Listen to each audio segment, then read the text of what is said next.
Vnímam to ja tak z toho pohľadu, že dievčatá podali veľmi disciplinovaný výkon. I keď sme neboli favoritom, chceli sme v tomto zápase určite vyhrať. Som rád, že sa nám to podarilo. Si myslím, že od začiatku sme mali zápas pevne v rukách, kompaktná obranná fáza.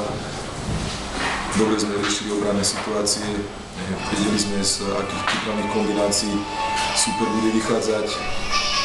Sme si odsledovali počas tých dvoch zápasov tu na tom turnaji a sme radi, že sa nám podarilo eliminovať ich v tej útočnej fázi.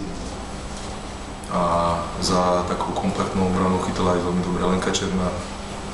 Vychádzali sme do protiútokov, dávali sme góly z rýchlych útokov, dokázali sme hrať veľmi kompaktne aj v tých fázach, keď sme boli delučovaní.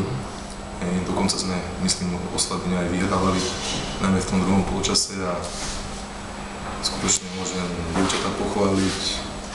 V útoku sa prezentovali variabilnou hrou, dokázali sme dávať góly zo stredných a väčších vzdialenosti, dokázali sme sa presadiť na brankovisku.